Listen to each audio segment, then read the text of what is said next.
What's happening in Bahrain is still a mystery to me. Now I have a little bit more information than the last video I posted.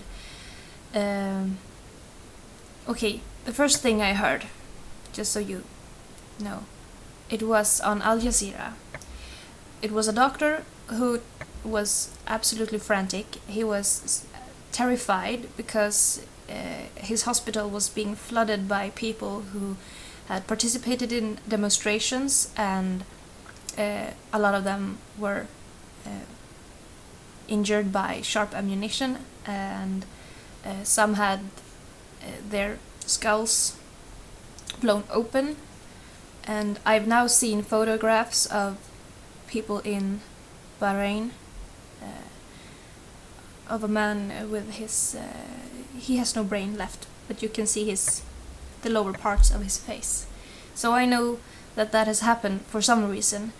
And then I was reached by this on Facebook. There was a woman, I think, that sent me I don't know if it was she who had written this, but I should read this to you, just so you know what kind of points of views that we are receiving. And let's see.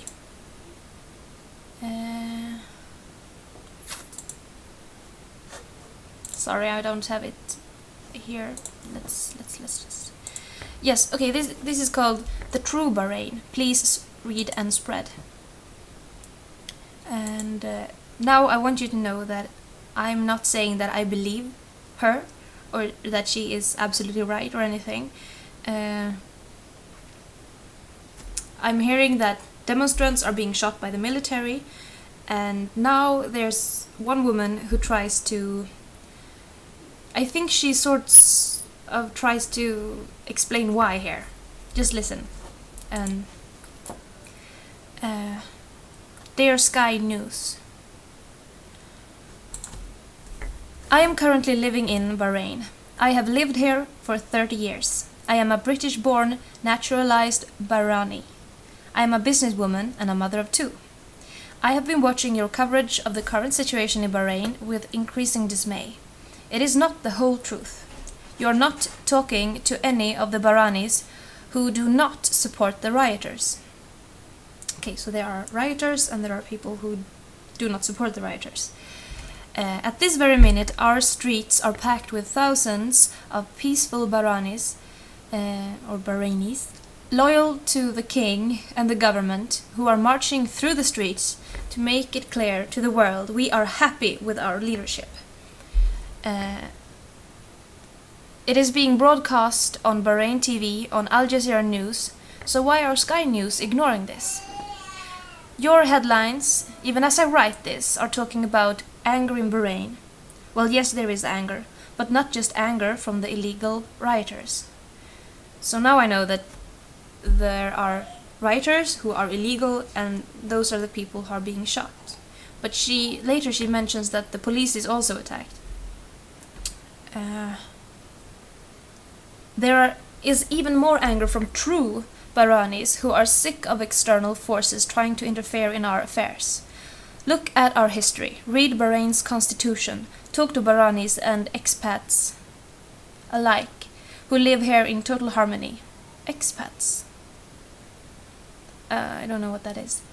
I realize telling the truth may not be as sensational or provide such graphic headlines, but your handling of this is unfair and will only serve to jeopardize all the progress Bahrain has made since our king voluntarily brought about democratic and social reforms 10 years ago. So okay, now I know there's a king. I didn't know that. And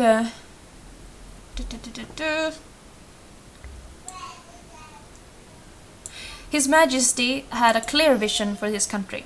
Other Arab leaders who questioned his wisdom at the time now find themselves wishing they had emulated him. Bahrain is not Libya, Yemen, Tunisia or Egypt. We live in the most free, open, liberal country in the Middle Earth.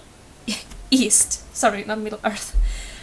We have free education and health care for all. Women have equal rights under the law, and there are jobs for everyone who really wants to work. Okay, now I just have to mention that I've heard about that too. Jobs for those who really want to work. But too often that will severely injure your dignity. But okay. There are free training programs, free business setup and development advice and grants, and press freedom that you will not witness elsewhere. And now I wonder if she means elsewhere in the Middle East or elsewhere in the entire world.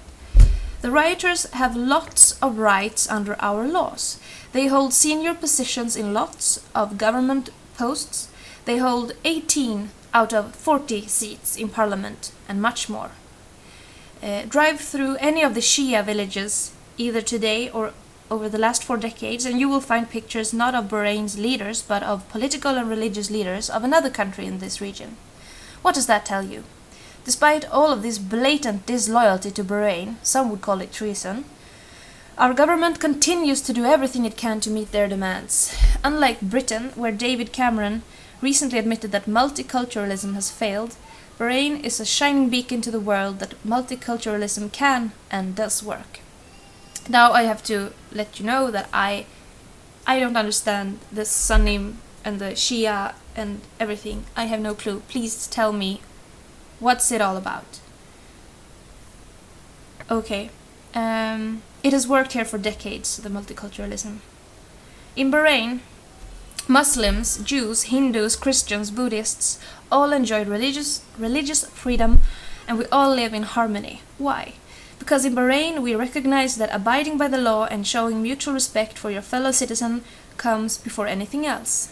We are all Bahrainis, I think, before we are Muslims, Jews, Hindus, Christians or Buddhists. And that is why multiculturalism works here in Bahrain. And as I said, I'm not agreeing with this person. I'm reading a text, and I'm not disagreeing because I simply don't know. But you can help me understanding this. And then she says, of course, multiculturalism can only work where citizens respect the laws of Bahrain and love the country in which they reside. Therein you have the answer to why we have illegal rioters. Many of Bahrain's wealthiest businessmen and women are Shia. Why are they not amongst the rioters on the streets? Why do you not talk to some of them? I have many Shia friends who are as equally appalled as I am at this current situation. Okay, now I'm starting to understand there's a king, and the Shia do not feel that they have the rights they should have. I read a message earlier about them saying that they need more food and more rights, and the right to complain. It seems that they don't, according to some. Let's see. Why does your reporter in Bahrain show only coverage of the injured rioters in hospital? Why not also the injured police? You showed weapons confiscated from the rioters, but you did not reveal that that was where they came from. Okay, you showed pictures of weapons confiscated from the rioters, but you did not reveal that was where they came from. You have allowed your viewers to assume they were weapons used by police against the rioters. Manipulative reporting which does you no credit. No one is more heartbroken than our king.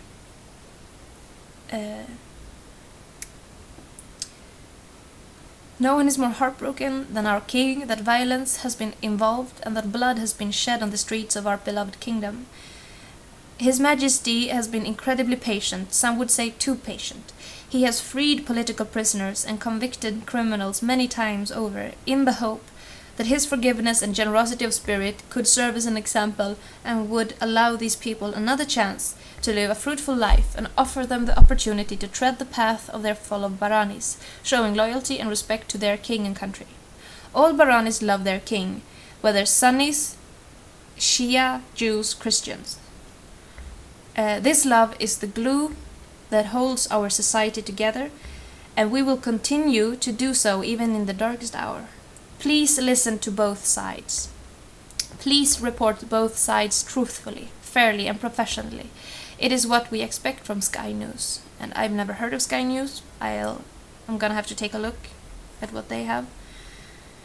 These rioters have every right under our laws to air their grievances and pursue their demands by legal, peaceful means.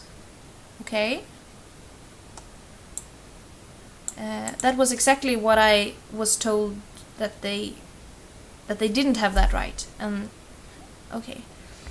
Please read our constitution and you will see what I mean. Finally, to the instigators of this turmoil. For decades, you have failed to achieve the destruction of our country. You will continue to fail because the people of Bahrain will continue to stand unstintingly behind their leadership. And she ends this note with, hate destroys, love conquers all. And I mean, okay, so that's one person.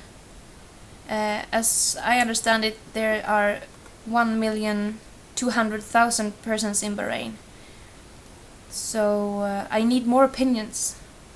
And I'm still clueless, but obviously there's a king. And I can only tell you this, that we have a king also, but he has no power at all. So we are sort of a monarchy, but you know, he doesn't decide anything. And this king seems to decide a whole deal of things. So in my country, and feel free to tell me I'm wrong if you also live in Sweden and know what this is about. I feel that in my country we have two ways of viewing our king. And he does not provide us with leadership, and he does not actually make a difference that I'm aware of. He either you want him gone because you don't think we should spend money on him and his family, or you are more traditional and you want him because he is kind of useful in certain situations where you want someone to represent Sweden. And I have no idea why we're not sending our prime minister instead, because we have one. And maybe there is a third also. I think very many people in my country simply don't care. And I think there is even people who don't even know which number he is. 16. But and with number I mean yeah, our kings have numbers. So yeah, please help me understand more. I feel clueless still.